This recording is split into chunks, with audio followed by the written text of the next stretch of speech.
సుజాత ఇంట్లో పూలు దండ కడుతూ ఉంటుంది. ఇంతలో వేదవతి ప్రసాదరావు ఇంట్లోకి వస్తూ ఉంటారు. వాళ్ళు రాగానే సుజాత చాలా కోపంగా వాళ్ళని చూస్తూ లేచి నిలబడుతూ ఉంటుంది. వేదవతి ప్రసాదరావు సుజాతను చూస్తూ ఉంటే, ఒకరి ఇంట్లోకి వచ్చేటప్పుడు అనుమతి తీసుకోవాలని మీకు తెలీదా అని సుజాత చాలా కోపంగా అంటూ ఉంటే, అది కాదమ్మా, మీతో మాట్లాడాలని వచ్చాను అని ప్రసాదరావు అంటూ ఉంటే, సుజాత మాత్రం చాలా కోపంగా ముందు ఇంట్లో నుంచి బయటికి నడవండి అని అంటూ ఉంటుంది. ఇక అలా అనేసరికి వేదవతి మాత్రం అక్కడ ఉన్న అమ్మవారి విగ్రహాన్ని చూస్తూ ఉంటుంది. ఇక సుజాత వెళ్ళిపోమ్మనేసరికి వేదవతి ప్రసాదరావు ఇద్దరు కూడా వెనక్కి తిరిగి వెళ్ళిపోబోతూ ఉంటారు. ఇంతలో అవని గుమ్మం దగ్గరికి వస్తుంది. అవనిని చూడగానే వేదవతి ప్రసాదరావు ఇద్దరు కూడా ఆగిపోతారు. ఇక నీకోసమే వచ్చానమ్మా, నీతో కొంచెం మాట్లాడాలి అని ప్రసాదరావు అంటూ ఉంటాడు.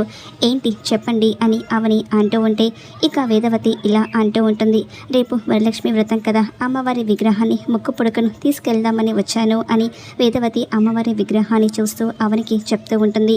అవని ఏం మాట్లాడకుండా మౌనంగా ఉంటుంది.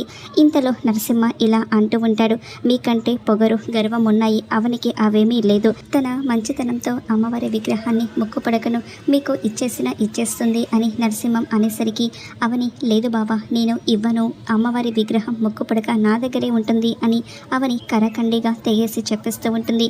అవని అలా చెప్పేసరికి వేదవతి ప్రసాదరావు ఇద్దరు కూడా షాక్ అయిపోతూ ఉంటారు. మరి అవని తన మనసు మార్చుకుంటుందా? ఏం జరుగుతుందో రాబోయే ఎపిసోడ్లో చూద్దాం.